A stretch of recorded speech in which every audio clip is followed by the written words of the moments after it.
This is the House Committee on Commerce and Economic Development. We are back from the floor. It is February 27th, 2026 at 11:21 a.m. And now we're going to move into receiving some more testimony on House Bill 211, an act relating to data brokers and personal information. And first up, we'd like to hear from Ryan.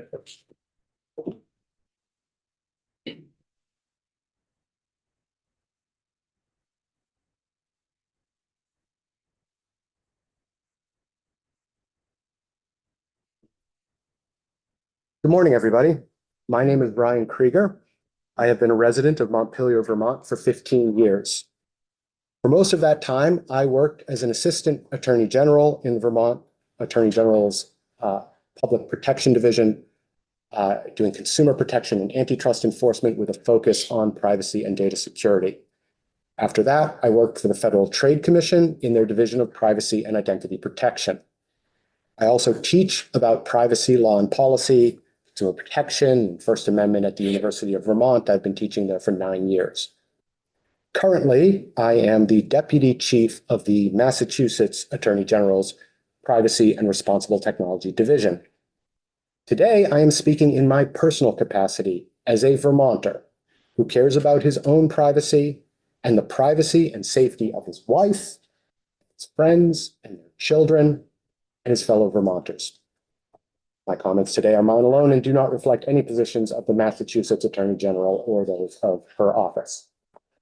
When I was a Vermont AAG, I drafted the data broker report that led to the original data broker law. I was also very involved in the drafting and negotiation of that law. I worked with Chairman Marcotte at the time, I think he was ranking member at the time, on the original data broker law. In the course of advocating for that law and negotiating with stakeholders, I observed incredible pushback from industry and their lobbyists. Years later, I was told that one major data broker had made killing that bill their primary focus for the year. At the time, I didn't understand why the pushback was so ferocious, given that the bill didn't actually require any businesses to change their practices other than documenting the fact of their existence. Over the course of that experience, I came to realize that data brokers really don't seem to want anyone to know they exist. They are the only industry I've encountered in my 2 decades of legal practice that doesn't want people to know about them. Most companies spend a lot of money announcing their existence to the world in the form of advertising and marketing. One lobbyist told me in a moment of candor that businesses don't want to be in the registry because being called a data broker was like having a scarlet letter. I posit that if you are actually ashamed to acknowledge your line of business, that says a lot about the ethics of the work you do and the value it has to society. Despite that resistance, the fact that this law was enacted, the first in the nation, state or federal, to actually name data brokers, should be a point of pride for this committee and the state of Vermont. Were it not for this law, I do not believe California would have passed its data broker registry, nor would it have passed the Delete Act, which creates a method for Californians to easily remove themselves from most data broker databases. The Delete Act isn't a perfect law. It has more exemptions than I'd prefer, and like many recent privacy laws, requires consumers to take affirmative steps to protect their privacy rather than putting the onus on the data brokers to justify invading their privacy. But it is a major step forward. This law has also received criticisms from some privacy advocates, mainly that it doesn't actually do much. I'm talking the original, not the amendment. The term light touch was used so often during the negotiations of this bill, light touch legislation, that at one point it seemed that if it was any more light touch, it would be practicing Reiki. Finally, someone laughs at that. No. That light touch was, however, a feature and not a bug. We had 2 goals at the time: to put data brokers on the regulatory map and to pass a law that would stand up to constitutional scrutiny. That first goal is an important one. When it comes to passing legislation, as I'm sure you all know, it is far easier to stop something from happening than to build something. And one compelling argument is it's never been done before. This law eliminated that argument. The second goal was equally important because at the time, the Supreme Court case of IMS v. Sorrell was still fresh in the mind of many legislators. That case nullified a Vermont law that attempted to permit doctors to opt out of having pharmacies sell their prescribing information to data brokers. Many scholars have criticized that opinion, but it's the Supreme Court and it is current law. I want to note that the Supreme Court did not rule in that case that attempting to regulate data brokers was unconstitutional. The problem was that the law permitted academics to use the information, but not commercial entities. And the court held that this was a viewpoint discriminatory law because it limited the ability of pharmaceutical marketers to be able to communicate, but not academics. That was the basis, viewpoint discrimination. My hope at the time was that having laid the foundation, this body would return to the law and build on it, and I'm thankful to see that happening now. In particular, I applaud the following improvements in the current amendment. In the original bill, I hope to see a strong credentialing requirement to address the problems of data brokers supplying information directly to fraudsters and other bad actors, which was a known issue. This bill corrects that omission with Section 2431B. Once we started enforcing the law, we quickly realized that while the law imposes fines for failing to register, it did not impose fines for filing incorrect or overly vague information. This bill mostly corrects that in Section 2446B. It imposes appropriate fines for filing materially incorrect information. I suggest expanding that to include omitting sufficiently detailed information because companies tend to provide extremely vague information that is not actually actionable, but is not necessarily incorrect. If you were to add that requirement, you could provide a cure period. In other words, please provide something more specific. We're not fining you, but if you don't provide something more specific in 60 days, then we may, impose fines, something like that. The amendment bill includes a number of additional reportable elements in Section 2446A, which I believe are extremely beneficial to enforcers, researchers, advocates, and journalists, and through their efforts, consumers. I would recommend the deletion of what is labeled in the original law, 2446A for D and E. Those two sections, which require the reporting on whether a data broker imposes a credentialing process and how many data broker data breaches it experiences, are no longer necessary because this law requires a credentialing process and requires direct notice of those breaches. Those were compromises because we didn't get those into the original bill. They don't need to be reported anymore. Finally, I have long argued in other contexts that the exemption of public information from covered data is a huge loophole and a fatal flaw for many privacy laws. And I could go on in length about that, but I won't here. This bill fixes that problem in its definition of publicly available information, Section 2430(16)B. I hope that you all fight like heck to keep that section intact, and it will serve as a model for other states. All that being said, I do have 4 suggestions as to how this bill could be improved. Most critically, fix the data broker data breach language, which currently doesn't accomplish what you seem to want it to do, and I will try to briefly explain why that is. There is a prohibition on fraudulent acquisition of data, which I think is very valuable. I'm glad we got that in the original, but I think it could be improved to address certain current enforcement gaps. You might consider expanding the definition of data broker, which currently covers third-party data brokers, to include certain major first-party data brokers. We're talking Google, Amazon, Meta. Not everybody, but the big guys. And there is a jurisdictional issue that may benefit from some helping. So I'm going to try to talk about the data breach notification part briefly, but I do think it's important, okay? Data brokers have experienced a lot of data breaches, and they have lost a lot of data when that happened. We already have a Data Breach Notification Act, which requires all businesses to notify of data breaches. And I enforced this act for 15 years, okay?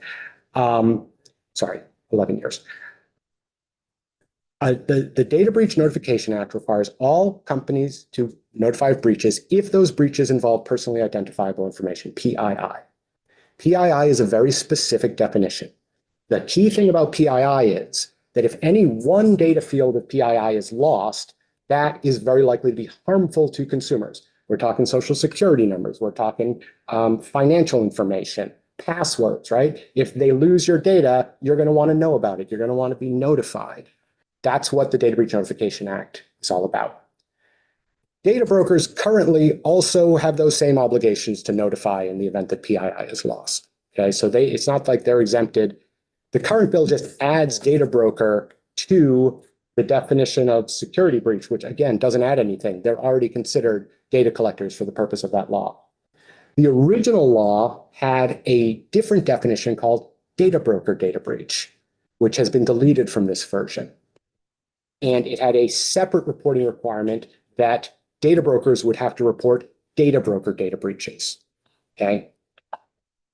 So the reason we have this narrow definition of PII is because we don't want businesses to have to put the highest level of security on all the data that they collect.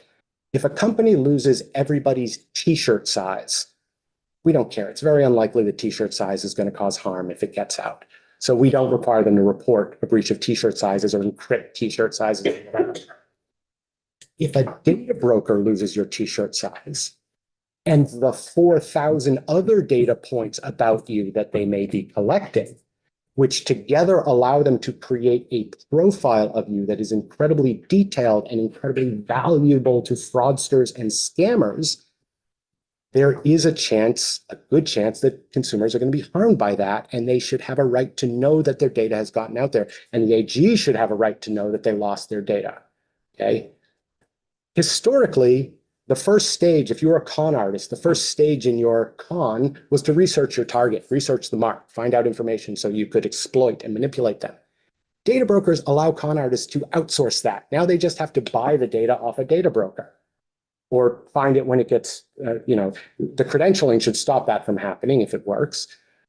The data breach notification would stop it if it gets put on the dark web and people, collect it that way. So my point is, in a data broker data breach, enormous amounts of data may be lost. Any one of those data points is not PII. But the aggregate, the conglomeration of it can be very dangerous. That's what we were attempting to do in the first case. The data broker data breach notification dropped out of the bill, and we just required people to say, how many did you have in the last year? I haven't done the research, but I would be shocked if any data broker has reported any more than 0 in the data breach of data broker data breaches they had in the past year. I actually engaged in an investigation of a data broker over a massive data breach when I was in the office. They had filed with the AG's office, and I noticed they didn't even report the data breach that we were doing a 50-state, multi-state investigation of. And of course, because we didn't have the extra penalties, we couldn't really do much about that. Okay, so I think it's important to keep that in, and that's all. I'll move off of that. Second, I suggest you expand the prohibition on fraudulent acquisition of brokered personal information in 2431A to change acquired by fraudulent means to acquired by deception. Deception is a statutory cause of action created in the Consumer Protection Act because it is actually very difficult to prosecute fraud, and it gives the Attorney General much more leeway to prosecute deception. I would also prohibit at an additional prohibition on the use of brokered personal information that violates the terms through which the person acquired it. I will give you an example. Anyone can acquire the Vermont statewide voter checklist. It's publicly available. All they have to do is fill out a form and certify that they, quote, will not use the information in the statewide checklist for commercial purposes under penalty of perjury. If you go online, you will see that there are a lot of data brokers who are commercially selling our voter checklist because they got it, they signed the document, and then ignored that. The only enforceable remedy would be to find a criminal prosecutor who wants to bring a perjury claim against this company, which I can almost guarantee you is never going to happen, which is why they do it. So putting some more teeth in the law so that companies acquire data and say, oh, sure, we'll use it for the reason you're telling us. And then they go and use it to totally different reasons, I think the AG should have the ability to do something about that. Yeah, can I clarify just a quick spot? Yes. You're specifically here talking about 2431A. Yes. Okay, and adding a D or something along those lines. Besides on page 14. There we go. Okay, yes. So a person shall not acquire brokered information through fraudulent means. Yes, something along the lines of a person shall only use brokered personal information according to the terms under which they required it. In privacy speak, that's called use specification. And most of the comprehensive laws have a use specification requirement in it. Unfortunately, all of those laws are very vague as to how they apply to data brokers, which is why having this law is very helpful. Thanks. Third, when the law was passed, some critics on the privacy side didn't like that it only covered third-party data brokers. Now, expanding it beyond third-party data brokers would have expanded it to almost everybody, and we weren't trying to regulate almost everybody. We wanted data brokers. The current bill does expand the definition to include first-party data brokers who obtain data through third-party means. So, for example, if you have a Facebook account, Facebook is collecting tons of information about you, not directly from you, but through pixels they put all over the internet. This would bring that within the definition, but they'd still get to use your first-party data however they want, not be considered data brokers. I propose putting in something that adds first-party data brokers, but only if they collect, say, over 200 million records in the previous year. Okay, really, we don't want to pull in the small businesses. We don't even want to pull in the Home Depots, just the really big guys, Google, Amazon, Meta, who are collecting this. And Google doesn't collect third-party data. They only collect first-party data, but they're so huge that they're essentially, it's the same danger. And finally, recently, the Superior Court of Washington County dismissed Vermont Attorney General's lawsuit against Clearview AI, the company that screen scraped billions of images, including Vermonters, for an invasive facial recognition tool. The court found a lack of personal jurisdiction, essentially finding that Clearview AI lacked sufficient contacts with the state of Vermont. I don't have exact language to suggest here, but I ask that this committee consider ways to address jurisdictional issues when it comes to data, and to include language that makes it clear that if a company is collecting the personal information of Vermonters, that gives Vermont courts jurisdiction to hold them accountable. That's my prepared remarks, and if anybody has any questions, I'm happy to respond. Thank you, Ryan. I'm curious, like, so there's kind of two questions that have come up that I was just wondering if you could address, especially given all of your experience. One is basically hearing from, industry interest that maybe we don't need this since we're already working on comprehensive. They said like they support the updates of definitions and things like that, but that the right to delete isn't something that maybe we do at this time because we're working on a comprehensive bill. So that's one. And then the other one is that, you started to talk about the fact that when this bill was started originally and passed and set a precedent for everybody else, it was just a start. And so there was a question about things like the exemptions, since we don't have a comprehensive privacy bill, just like working off something like what California has, which I think in a lot of ways, other people working in this space across legislators across the country are also trying to constantly build upon the efforts of other states. So if you could speak to like that, maybe we shouldn't go, or should we, base something purely off like what another state has done versus trying to evolve and like tighten things up. Yes. Sure. Okay. Okay, so I don't think that this law should take away from the comprehensive bill, but I think that this covers issues that the comprehensive bill doesn't cover. The thing about all these comprehensive bills, and I have read all 19 states worth of them, I can't quote them back to you, but my nighttime reading, is that they are all modeled on this idea of a company is collecting data directly from an individual, and then that individual has these affirmative rights of what they can do with the data. They can ask if they have their data, they can ask to correct the data and things like that. The laws are very poorly modeled for the third-party data broker, the situation where there's a data broker who has no connection to the individual. Technically, they fall under the law. How the law would actually apply to them in practicality is unclear.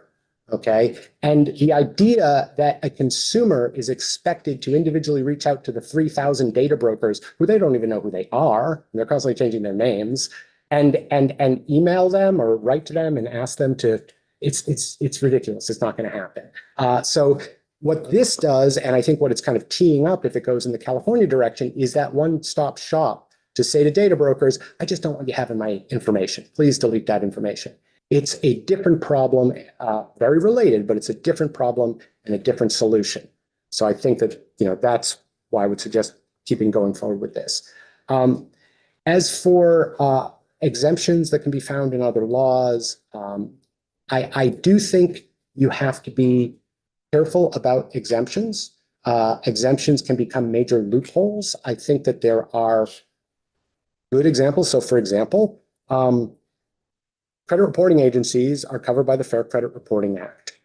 And if we tried to give people a right to contact credit reporting agencies and ask them to delete all your data, I think that would probably be preempted by the Fair Credit Reporting Act. And I'm not sure that's good policy in the first place.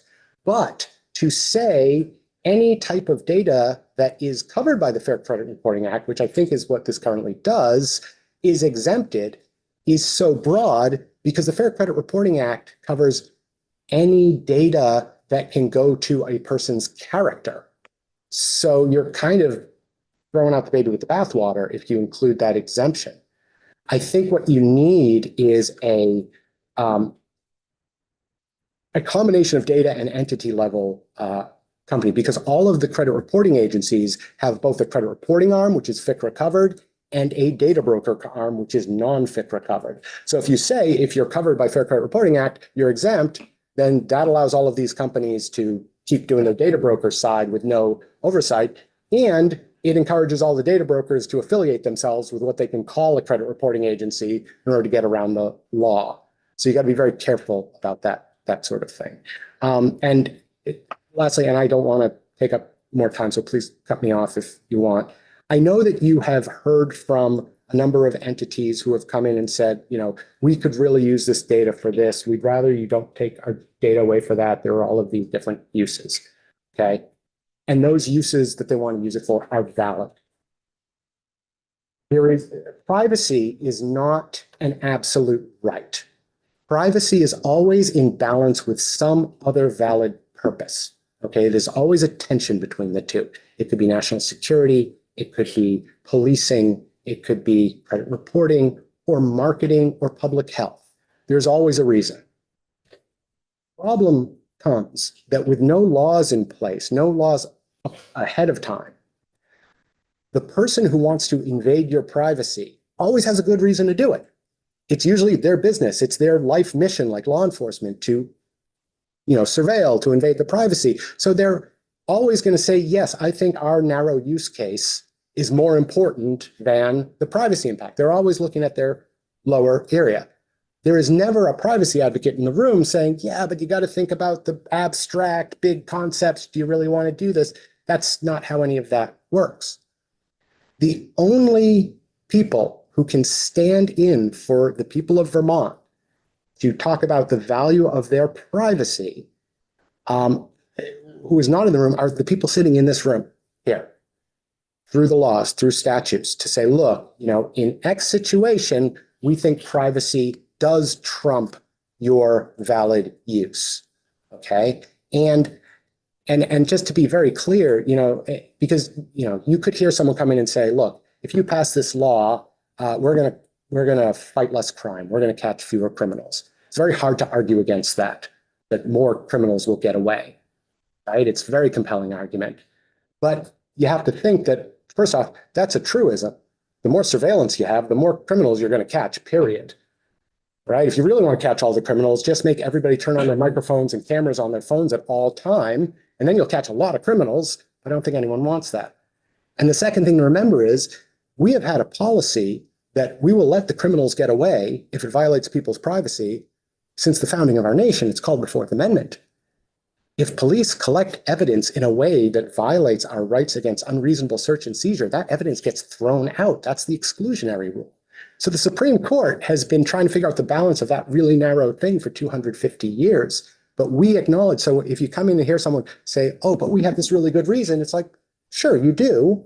But does that reason justify a massive industry of shadowy companies who are unaccountable and have shown themselves to be irresponsible in the past to collect all of your data and then also be able to do whatever else they want with it so that you can have your specific purpose? That's what's going on. That's the question. It's not the purpose. It's the way that the data ends up getting to them through this massive industry. So thanks very much. Number one, you had written remarks. Is that, I don't know if it's posted yet. I was curious about what your recommendations were around the specific statutory provisions and just seeing those.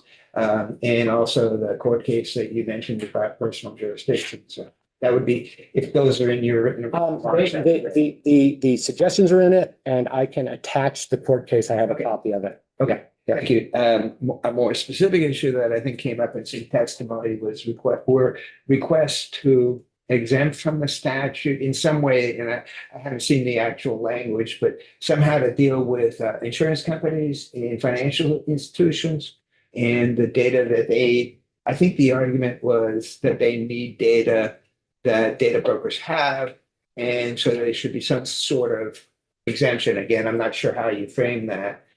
But there should be some exemption. Have you dealt with those kinds of issues? And what do you think about that? Okay, so there was a fairly famous instance that happened. It was reported in the New York Times, and it led to a Federal Trade Commission investigation involving General Motors. It turned out GM was collecting enormous amount of data from their automobiles, smart car information, your braking patterns, how fast you were going, geolocation, and selling that to auto insurers, who were then using that information to increase people's premiums because they said you're braking too much, even though, you know, it could be that you just have a pothole in your driveway and so you brake. It was completely disconnected from any actual use. This is an example of the insurance company saying we need extra data because it will help us. Okay, yes, the more data insurance companies can have to surveil you, they're going to use it to micro-target your premiums and generally raise your premiums. Okay, banks are going to use this for marketing purposes, for credit. The Fair Credit Reporting Act already exists. Okay, they already have a system that has been in place since 1974 to collect this information. This bill is not going to make that go away. What this bill might harm is their marketing opportunities. And their uses of data that fall outside the Fair Credit Reporting Act, to which you ask, well, what are those uses of data and why are you using them? Okay, I think if they want an exemption, they should have to have very specific, compelling reasons for that exemption, and then consider it and decide if it's worth the risk that this current system puts on people to get that information. So I think the case they were making, I would like to see the actual language too, because I think that took specifically tailor it to the legitimate purpose. But I think the rationale that they were saying is, well, we need this information in order to do our job as a regulated industry in terms of ascertaining risk, case of insurance company, and I guess in terms of things, just what lending capacity, you know, what the lending Sure. is. And I'm wondering, well, so I'm imagining you might be able to frame something that was targeted to some legitimate purposes, but not include other purposes, or what do you think about that? Well, the problem is that this isn't about their necessary purpose. It's about, can you ask the data broker to delete your data, right? Correct. And so the data broker is going to say, oh, no, yeah, we use some of this data to sell to banks sometimes, so we're not going to delete it because it falls under that exemption.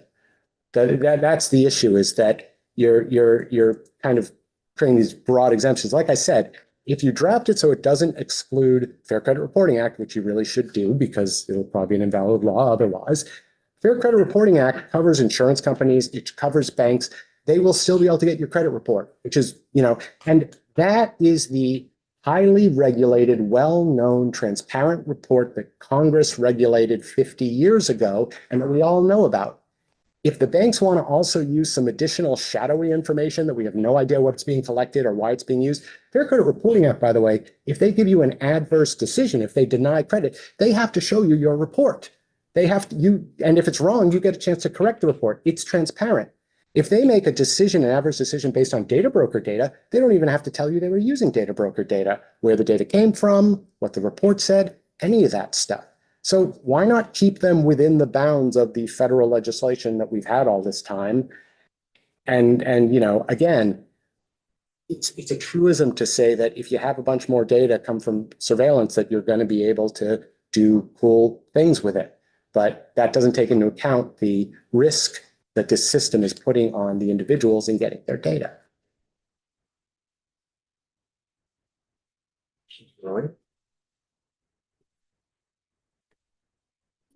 See you again. You as well. Thanks for coming in. We appreciate it. Thank you for the opportunity to speak on this bill, and I'm very excited. I hope you guys do a good job with it. I'm sure you will. Thank you. Bye.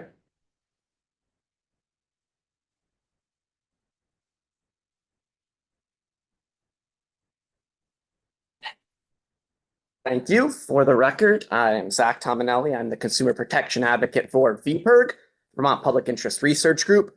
We are the state's largest environmental and consumer protection advocacy organization. I'm here in that latter capacity, weighing in on consumer protection. And Ryan, thankfully, actually stole a fair amount of my thunder, but that's good news for you all because I can probably keep this fairly brief and get people to lunch. So I won't repeat a lot of what was said there. I think what you heard, especially in regard to being careful around exemptions, because I know that's been discussion the last couple of days on this, really important. So I just want to kind of give just VPIRG's maybe high level perspective, and then happy to take questions.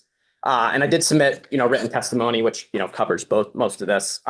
Just by a little bit of background, in 2018, VPIRG was one of the leading proponents of Act 171. That was the groundbreaking data broker law that Ryan just summarized for you all.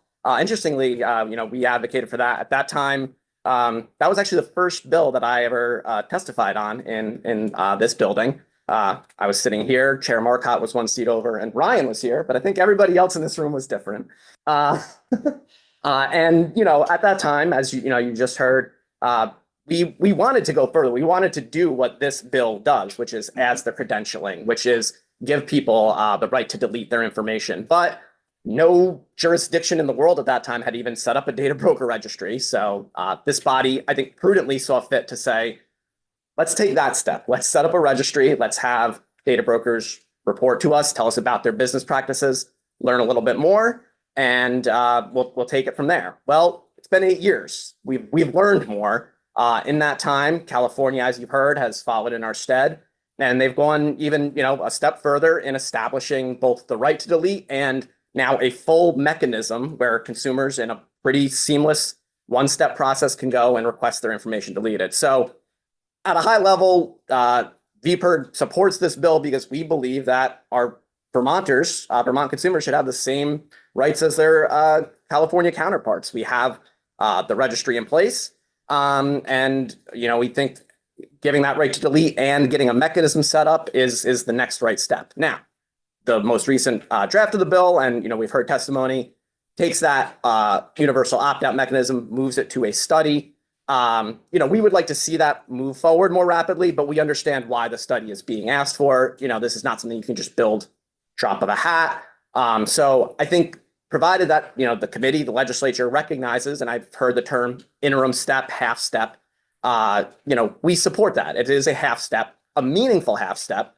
But a half step nonetheless. So we support the idea of giving folks the right to delete their information with data brokers and giving the Secretary of State the ability to find out what would it take to actually effectuate this and get this universal opt-out set up. Just really quickly on, why this bill is necessary. And Ryan talked a little bit about this, and I want to kind of reiterate this point, especially because this comes in the context of also discussing a comprehensive consumer data privacy bill. And, how does this maybe interact with that, or is it necessary if that moves forward?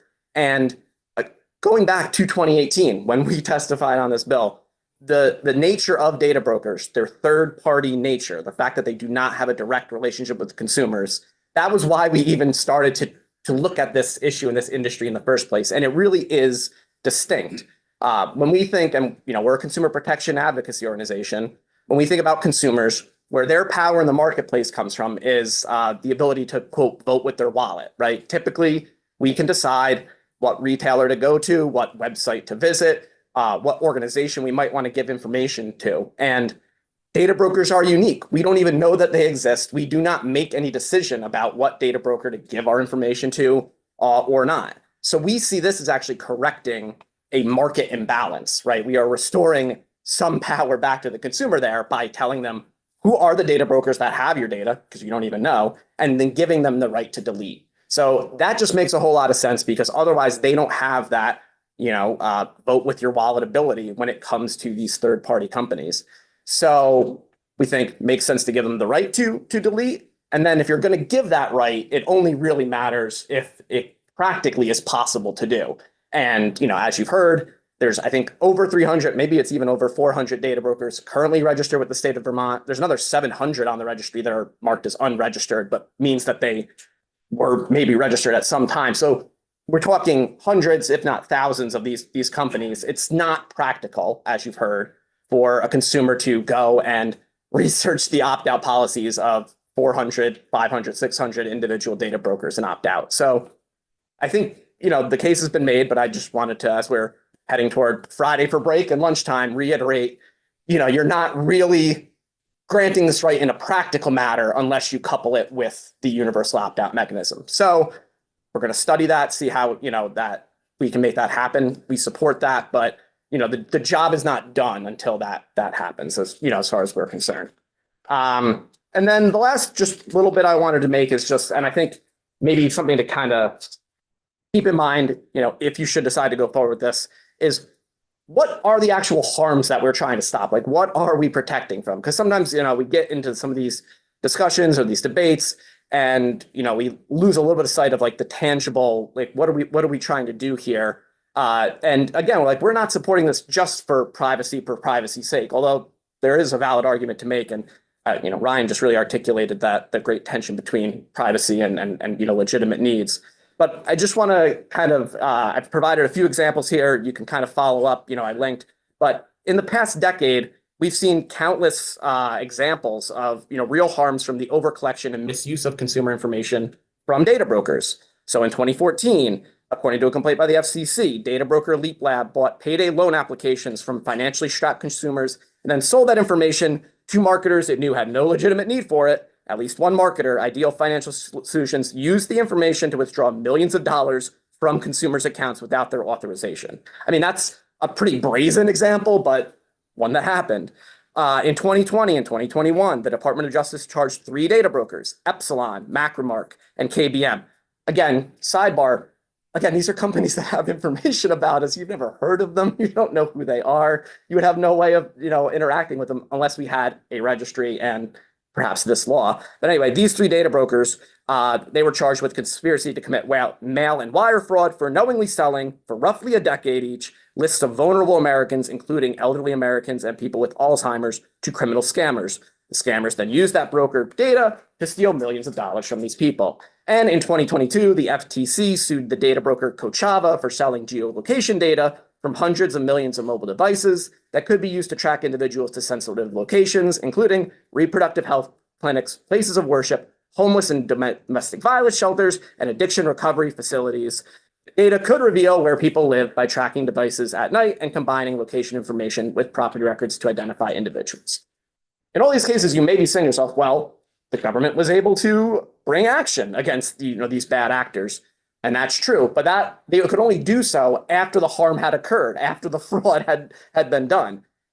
If you were to move forward with this and give people the right to delete their data, and then eventually a universal opt-out to make that happen, you might be preventing future consumers from these sorts of harms before they even happen. People get the right, they exercise their right. So, just again, at a high level, I just want to keep that in mind. You are making consumers safer. You are protecting consumers if you were to advance this bill. So VPERG supports it. We support it very strongly as it was introduced, but even, the current draft, we think it is a meaningful step, and, we hope you advance it. And thanks for the time to testify today. And we're like right at 12 o'clock. I probably could take a question about if people are starving. I get it. And you could catch me some other time. That's fine too. Questions for Zach? Just one sec. I think yesterday we heard that, appreciation for the exemptions that we're trying to get at the case of like processing and for the business use Mhm. cases and stuff like that. And also, I think most witnesses in this case were saying like they appreciate the exemptions. They still would like further exemptions, but they can't actually provide evidence to say that to justify those. And so I was just curious if you have reflections on that. And my reflections are somewhat similar to what you just heard from Ryan, and that's to say, and I think it was described yesterday as use case exemptions, if we want to call it that, I think are very appropriate, for this type of bill, because the issue is, if you broaden it into say, a consumer cannot delete any data that is XYZ, and that XYZ, if that is too broad, now you're effectively having an exemption that swallows the rule. And that's always the concern, that we're having here. So again, and this was the discussion that you were just having, I guess I would like to hear, with more specificity, what are those uses? Like what are the uses of data that you want to be able to make sure that you have access to that data? And again, we also should just recall, this is not a ban on the usage of data brokers. It is giving individual consumers the right to delete. So, if a company, a bank, an insurance company, what have you, is currently working with data brokers and getting information, if this law were to go into effect, it doesn't cut off that data, from day one. It doesn't prevent them from continuing to use that business. It might give some individual, the consumer, should they opt to, make use of it, the ability to have their information removed from certain data brokers. So maybe some of that information, instead of you getting 100,000 records, you get 90,000 records because 10,000 Vermonters decided that they, wanted to opt out of that. And, we think it should be their right. So does that answer that question? Yeah. Questions for Zach? Thanks, Zach. Thank you. Enjoy your lunch. Well earned. Hey, committee, back here at 1. We do have to look at an amendment to H 674, which is a sister state bill. And then we'll have some more testimony on H 385 and besides some discussion before we